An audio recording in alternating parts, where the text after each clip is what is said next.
वो सजदे के दरमियान की दुआ याद करो, इतनी जबरदस्त दुआ है।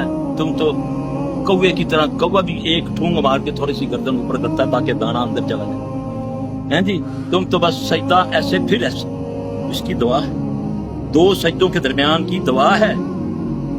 सीखो, कितनी देर लग जाएगी? 1 मिनट ज्यादा लग जाएगी, 2 लग जाएंगे। मांगा क्या तुमने अल्लाह में? अल्लाह से। और सबसे ज्यादा करीब बंदा कब होता है अल्लाह के? सजदे। 2 सजदे के दरमियान अल्लाह मगफिरनी वरहमनी वाहदिनी वाफिनी वरजुकनी वजबुरनी वरफानी, मांग तो लिया तुमने सब कुछ, हैं? देर लगी? ये नहीं आता, सिर्फ इतना कह दे अल्लाह मगफिर। लेकिन इस तरह 2 सजदा बता, दूसरा सजदा कि तेरे पीछे वाला कपड़ा इत्मीनान से तेरे पीछे गिर जाए। नबी सल्लल्लाहु दूसरे सजदे में तब जाते आपके पीछे जो कपड़ा है वो अपने अच्छे तरीके से सरवट से ही हो जाता। हम तो सजदा भी पूरे नहीं करते। दुआएं याद करो ना जरा, फिर पता चले कैसे दुआएं कबूल होती हैं।